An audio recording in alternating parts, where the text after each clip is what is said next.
ঈদের নামাজের যে নিয়ম সেটা হলো ঈদের নামাজ 2 রাকাত আদায় করতে হবে এবং 2 রাকাত নামাজের পরে খুতবা দিবেন খতিব সাহেব।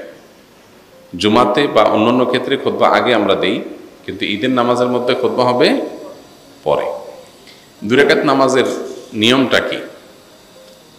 সাধারণ যে নামাজ পড়ি আমরা সেই নামাজের মতোই, শুধু পার্থক্য হলো এখানে অতিরিক্ত কিছু তাকবীর আছে, এই পার্থক্যটা আছে। অনেকে ঈদের নামাজ পড়তে গিয়ে একটু বছরে 1 বার 2 বার হয় যেহেতু ভুলে যান এবং গ্যাঞ্জাম লাগাই ফেলেন।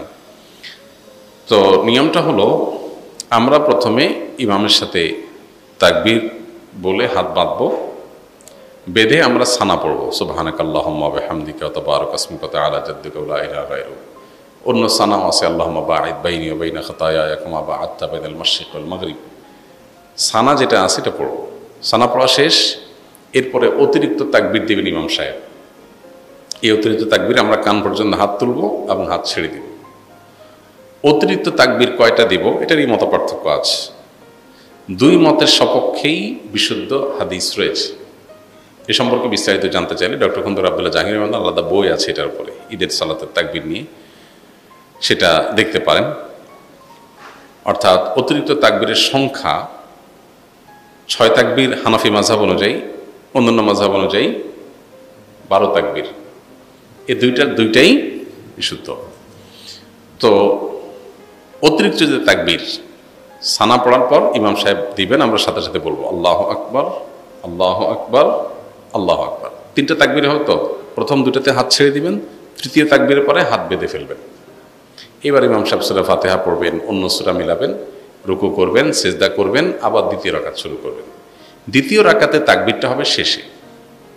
ইমাম সাহেব দাঁড়ায় সূরা পড়বেন, সূরা ফাতিহা পড়বেন, সূরা মিলাবেন, এরপরে আল্লাহু আকবার, আল্লাহু আকবার, আল্লাহু আকবার, অতিরিক্ত তাকবীর দিবেন 3টা হানাফি মাযহাব অনুযায়ী, আর শেষে আরেকটা তাকবীর দিয়ে রুকুতে যাবেন। তাহলে 4টে হবে লাস্টে, 3টা অতিরিক্ত তাকবীর, একটা রুকুর তাকবীর, ব্যাস। এরপরে যথারীতি নামাজ, আত্তাহিয়াতু, দোয়া, মাসুরা, দুরূদ পড়ে আমরা সালাম ফেরাবো।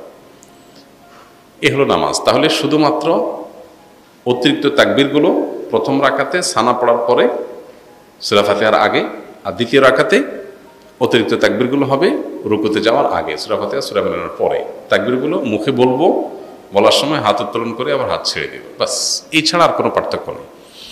ঈদের নামাজের পরে ইমাম সাহেব খুতবা দিবেন, তখন মনোযোগের সাথে খুতবা শ্রবণ করতে হবে। অনেকে আছেন ঈদের নামাজ পড়ে খুতবা শোনা ছাড়া চলে যান, খুবই গর্হিত কাজ, খুতবা শুনতেই হবে। সো ঈদের নামাজের গুরুত্বপূর্ণ অংশ খুতবা শোনা, খুতবা শোনা ছাড়া যাওয়া জায়েজ নাই। অবশ্যই আপনাকে ঈদের নামাজের পরে খুতবা শুনে তারপরে যেতে হবে। ঈদের দিনের আমলগুলো কি কি? ঈদের দিনের সুন্নাহগুলো আমরা বলেছি, ঈদের দিনের সুন্নাহ কাজ যেগুলো আছে সেগুলো করবেন। ঈদের দিনে একটু আনন্দ খুশির প্রকাশ ঘটানো সুন্নাহ, গোমরা মুখে না থাকা উচিত। কোনো কারণে মন খারাপ হলে একটু খুশিময় থাকা ভালো। উত্তম পোশাক পরা, ঈদগাহে যাওয়ার সময় গোসল করে ঈদগাহে যাওয়া, উত্তম পোশাক পরে যাওয়া, সুগন্ধি পরে যাওয়া, মেসওয়াক করে যাওয়া, ঈদুল ফিতরের কিছু খেয়ে যাওয়া, মিষ্টান্ন ইত্যাদি, খেজুর টেজুর, আর ঈদুল আজহাতে না খেয়ে যাওয়া, তাকবীর পড়তে পড়তে যাওয়া, এগুলো সব ঈদের দিনের সুন্নত। ঈদের দিন উপলক্ষে একটা গুরুত্বপূর্ণ বিষয় আমাদের লক্ষ্য করা দরকার, সেটা হলো আজকাল বিশেষ করে ঈদের দিনে আমরা আমাদের আনন্দ ভাগাভাগির চাইতে মোবাইল নিয়ে বেশি ডুবে থাকি। ছেলে কি বুড়ো সবাই এক্ষেত্রে সমান, নারী কি পুরুষ কারোর কোনো পার্থক্য নেই, সবাই মোবাইলে আমরা আসক্ত হয়ে গেছি এবং এমনভাবে হয়ে গেছি যে ঈদের আনন্দটাও আমাদের মোবাইলে কেড়ে নিয়ে যায়। এই দিনটাতে আমাদের উচিত আমাদের প্রতিবেশী, আত্মীয় স্বজন, অভাবী মানুষ কিংবা সাধারণ যে কোনো মানুষ, তাদের সাথে দেখা সাক্ষাৎ করা, খোঁজ খবর নেওয়া, কুশল বিনিময় করা, ঈদের শুভেচ্ছা বিনিময় করা। ঈদের শুভেচ্ছা কীভাবে বিনিময় করবেন? তাকাব্বালাল্লাহু মিন্না ওয়া মিনকুম, আল্লাহ আমার এবং আপনার, আমাদের উভয়ের সব নেক আমলগুলো কবুল করে নেক, রমজান জুড়ে যেগুলো আমরা করেছি, এটা হলো ঈদের শুভেচ্ছা। তাকাব্বালাল্লাহু মিন্না ওয়া মিনকুম। পাশাপাশি ঈদ মুবারক আপনি বলতে পারেন, অসুবিধা নাই, কিন্তু সুন্নাত হলো তাকাব্বালাল্লাহু মিন্না ওয়া মিনকুম বলা।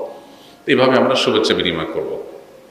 মোবাইলে ডুবে না থেকে সবার সাথে আমরা আনন্দ ভাগাভাগি করার চেষ্টা করব এবং গরিব অভাবী মানুষদের ঘরবাড়িতে যে বিশেষভাবে তাদেরকে ঈদের আনন্দটা দেওয়ার চেষ্টা করব ইনশাআল্লাহ। এর পাশাপাশি ঈদ উপলক্ষে একটা অনাচার শুরু হয়েছে আমাদের সমাজে, এটার বিরুদ্ধে সামাজিক আন্দোলন এবং সচেতনতা গড়ে তোলা দরকার। সেটা হলো ইদানিং দেখা যায় যে ঈদ আসলেই আমাদের কিছু উঠতি বয়সের ছেলেফেলেরা তারা বিভিন্ন গাড়ি ভাড়া করে, পিক আপ ভ্যান ইত্যাদি ভাড়া করে দলে দলে সেখানে বড় বড় আপনার ডেক সেট, আপনার বক্স, এটাতে ভলিউম একেবারে হাই করে দিয়ে তারা বিভিন্ন গান বাজনা করতে করতে রাস্তাঘাট প্রদক্ষিণ করে। এর ফলে বিভিন্ন সড়ক দুর্ঘটনা ঘটে, কারণ এত জোরে বিকট আওয়াজে বাজতে থাকে যে পিছন থেকে কোনো গাড়ি হর্ন দিলেও ড্রাইভার শুনতে পায় না। আর সবচেয়ে বড় কথা হলো, একটা সুস্থ সভ্য সমাজে আপনি গানের আওয়াজে পুরো সমাজকে প্রকম্পিত করে তুলবেন, কেউ ঘুমাইতে পারে, কারোর ক্ষতি হতে পারে, এটা কোনো সুস্থ বা স্বাভাবিক একটা সমাজে এটা সম্ভব না। এটা নিশ্চয়ই একটা অসুস্থতার আলামত। এই জন্য এটাকে থামানো দরকার। ঈদের আনন্দ তরুণরা করবে, কিন্তু সেটা করতে গিয়ে যদি তারা উচ্ছৃঙ্খলতা করে, বখাটেপনা করে, তাহলে সেটা অবশ্যই থামাতে হবে এবং থামানোর জন্য এলাকাভিত্তিক নানাবিধ উদ্যোগ নেওয়া দরকার। ফিতরা না দিলে বসেন। ঈদুল ফিতরের সুন্নাহসমূহ কি কি? ঈদুল ফিতরের সুন্নাহসমূহের মধ্য থেকে সব কিছুর আগে যে সুন্নার নাম চলে আসে সেটা হলো তাকবীর পাঠ করা। আল্লাহু আকবার, আল্লাহু আকবার, লা ইলাহা ইল্লাল্লাহু, আল্লাহু আকবার, আল্লাহু আকবার, ওয়ালিল্লাহিল হামদ। এই তাকবীরটার পাঠ শুরু হবে কখন?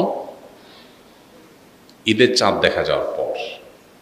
ঈদের চাঁদ দেখা যাওয়ার পর থেকে আপনি গুনগুনিয়ে আপনি এটা পড়তে থাকবেন যত বেশি সংখ্যক বার। বাসা বাড়িতে কাজ করছেন, পরিষ্কার পরিচ্ছন্ন করছেন, ঈদের প্রস্তুতি নিচ্ছেন, হেল্প করছেন একে অন্যকে, এর মধ্যেই আপনার মুখে তাকবীর চলবে। আপনি মাগরিবের নামাজের পরে এশা নামাজ পড়তে আসলেন, মাগরিব পড়তে আসলেন, তারপরে আবার বাসায় যাচ্ছেন, যেতে আসতে তাকবীর পড়বেন। মানে ঈদের চাঁদ দেখা যাওয়া থেকে নিয়ে তাকবীরটা পরিমাণে বাড়তে থাকবে। যে যত বেশি পারেন এই তাকবীরটা পড়তে থাকবেন। কতক্ষণ পর্যন্ত চলবে? ঈদের নামাজের জন্য ইমাম যখন বের হবে, মিম্বরের দিকে আসবে, মেহরাবের দিকে আসবে, তখন শেষ থাকবে, তার আগ পর্যন্ত তাকবীর চলতে থাকবে। তার মানে আমরা ঈদগাহে যখন যাব, তাকবীর পড়তে পড়তে যাব, আবার যখন মসজিদে প্রবেশ করব, অবসর বসে থাকবো, ইমাম সাহেবের অপেক্ষায় থাকবো, তখন আমাদের মুখে তাকবীর চলতে থাকবে। অনেকে এই সুন্নতটা জানেন না, যার কারণে মিস করেন। তাহলে আমরা তাকবীর পড়তে থাকবো ইনশাআল্লাহ। ঈদুল আজহাতে তাকবীর উচ্চস্বরে পড়ার জন্য, আর ঈদুল ফিতর তাকবীর বিশেষ করে চলতে ফিরতে যখন পড়বো নীরবে পড়ার জন্য নির্দেশনা করা।